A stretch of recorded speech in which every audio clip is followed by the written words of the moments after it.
knowing about that stuff is really not important in our generation. Who are we, and what are we prepared to do? With an idea that we called the new documentary. I didn't have a name for it. I sat down there all night, I thought about it, and I said, it's the journey. Yeah, we stand on the shoulders of those who preceded us. I expect to learn more about slavery, learn more about traditional events and stuff like that. And I expect it to touch me really on the inside, where I can really understand and appreciate what the ancestors did for us. I expect to learn some more out of this, about my culture or whatever. The 80 days that these people were here in Key West from the 3 slave ships, 295 of them died. They were buried on what is now called Higgs Beach. They lay here for a lot longer. I think it's time that something was done. We have accounts that exist that describe this, a daily log of people dying. They weren't slaves. They weren't slaves. Paying attention to what was going on, but like some of the stuff was like just going over our head.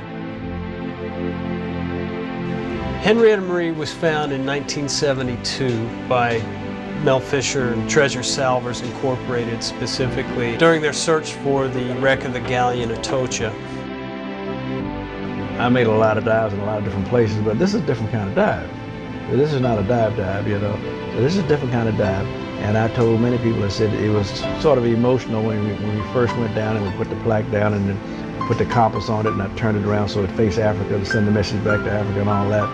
That was an afterthought after I got in the water. But it felt like you were kind of eerie, really.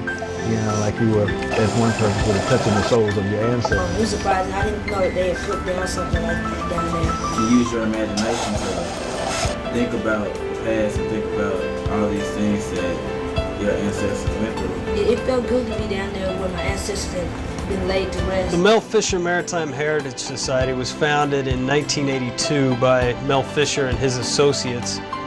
They had made quite a few significant discoveries, shipwrecks. Corey Malcolm and visited Henrietta Marie exhibit about 5 years ago in Macon, Georgia. I was just off on another planet.